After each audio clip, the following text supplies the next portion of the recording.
Hello, family, friends, and fellow sojourners. What I'm about to tell you is really extraordinary and hard to believe. But I don't think I've shared much with you so far that isn't hard to believe. There are just so many instances of God and His miraculous ways that this is just another extension of something that happened pretty soon after we got Ryan back. He was very, very angry. He was ripping wallpaper off the walls. He was urinating in a basket full of freshly folded clothing. He was taking a baseball bat and hitting my prized iris flowers. And it was just a hard thing to watch because he was just filled with rage. And we got him involved in a preschool that was about a 20-minute drive from our home. And I just felt that it was necessary for him to be around other children his age because our children were already late teens by the time we got him back.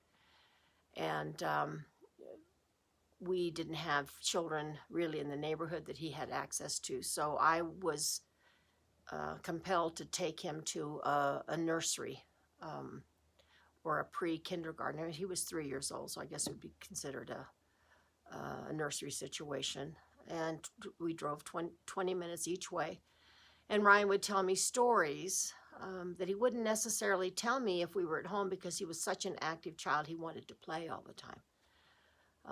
In fact, at the age of 3, he was already riding a 2-wheel bike, and he insisted that he not ride on the sidewalk. He was always going down the hill and coming into, because we lived on a cul-de-sac, off of a cul-de-sac. And he would ride down that hill, and I was scared to death that a car would hit him.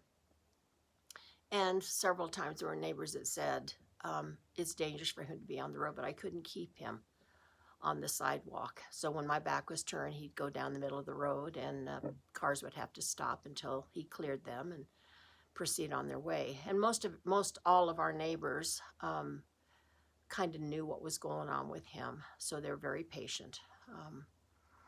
But when I took him to this nursery school, it was a Christian, it was a church, and they were offering this nursery.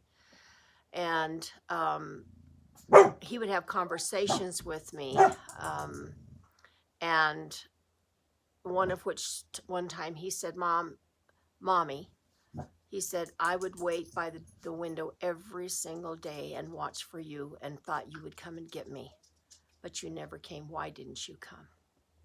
And I just would answer, Ryan, we didn't know where you were.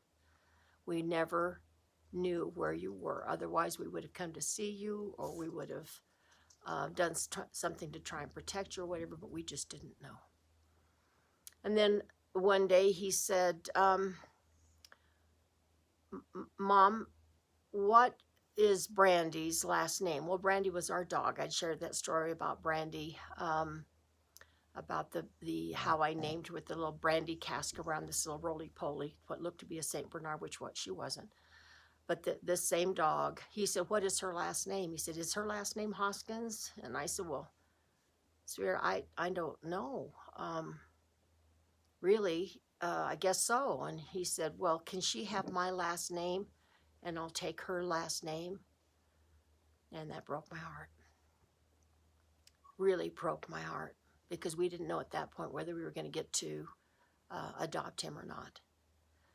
But there came a time when Ryan would start growling and just acting really strangely.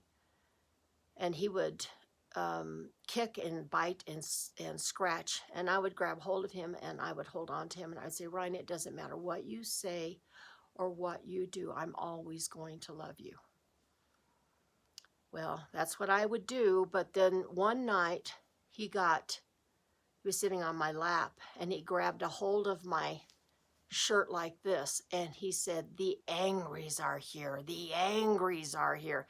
And he started pulling me towards him, and I could see in his face there was something that was taking hold of him that was not Ryan.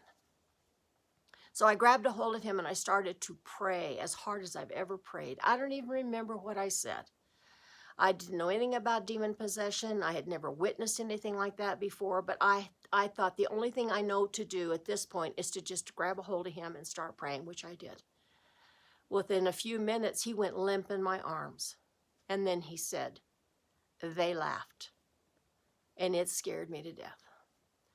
So our teenage children were in the kitchen, and I said, everybody get their coats, we're going to church. It was a Wednesday night. So we went to this church, and I wanted to talk to the pastor. So we took Ryan, put him in the nursery, went down and attended the service, and then at the end, I thought I better go check how things are going to make sure Ryan wasn't terrorizing the other children or having his teacher cowered in a corner somewhere. But when I looked at him, he was quietly playing with some blocks as though everything was just fine, and he wasn't the kind of person that would play with blocks. He was very active. So I thought that was a little curious. So when I spoke with the pastor at the end of the service, I told him what had happened. And I said, but the strange thing is, he said that they laughed. And I said, but the strange thing is that he's not acting like he was acting before. And the pastor said, are you sure that's what he said? I said, what do you mean? He said, are you sure he didn't say they left? And I thought, that's what he said. Because from that day forward, he was a different child. He was easier to manage. He wasn't as angry. He wasn't as physical. He wasn't scratching and biting and kicking. Not to say that the worst was over with him, but that in that way, he was not the same person.